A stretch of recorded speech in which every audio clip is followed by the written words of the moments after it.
Соёлын өвийн үндэсний төв буй шинжлэх ухааны академийн хил зохиолны хүрээлэн Монголын ерөөч магтаалч нарын төв Өвөрхангай аймгийн Цадаргын тахмын газар соёл урлаг аялал жуулчлал залуучуудын газар хамтран талын 5 эрдэнэ соёлын зохиц үйл ажиллагаа энэ сарын 19-20-ны өдрүүдэд Арвахир хотод зохион байгуулна. Нүүдэлчин монголчуудын 5 гушуу мал сүргээ дээдлэх ам зохиолын цөм нь ерөөлөг магтаал бэлэг дэмбэрлэлийн үгс байдаг.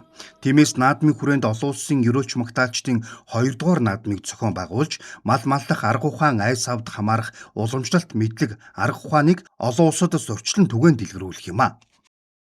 Талын 5 эрдэнэ гэж нэрлэсний гол агуулга нь ерөнхийдөө эрт дээр үеэс нүүдэлчин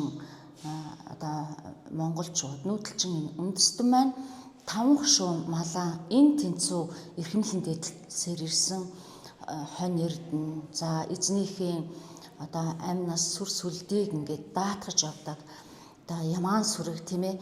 За тэгээд молор эрдэнэ атуун сүрэг, за мөн тэмээ, за мөн эзэндээ элтэй хүр сүргийг бүгдийн энэ тэнцүү ингэж адгуулan тэдгээрийн бэлэгдэл, оюуны соёл, за мөн өөрийнхөө ахуйн соёлдоо ингэж шингээж авч ирсэн нүүдэлчин ард түмэн байгаа.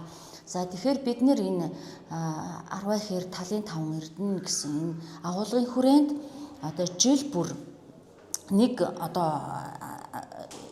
эрдэнэт мал сүргийн илүү их онцгойлж тэр эрдэнэт сүрэгтээ зориулан энэ олон улсын наадмыг зохион байгуулж байгаа юм.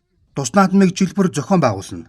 Ингэхдээ тухайн жилд 5 гушуу малын нэг эрдэнэт сүргийг онцлон зуртажлах юм а. Энэ жил адууны өв соёлыг түгээн дэлгэрүүлэх зорилттой байна. Талын 5 эрдэнэ соёлын үйл ажиллагааны олон улсын ерөөч магтаалчдын 2 дугаар наадамд одоогоор Орчин улбаны улсын Туваагийн бүгд найрамдах ус, Бурайдын бүгд найрамдах ус, бүгд найрамдах Хятад ард улсын Өр Монголын өөртөө засах орон, Шинжээ угрын улс, Увс Баян улгийн Хинтээ аймаг, Улаанбаатар хотоос ерөөч магтаалчид оролцохоор бүртгүүлээд байна.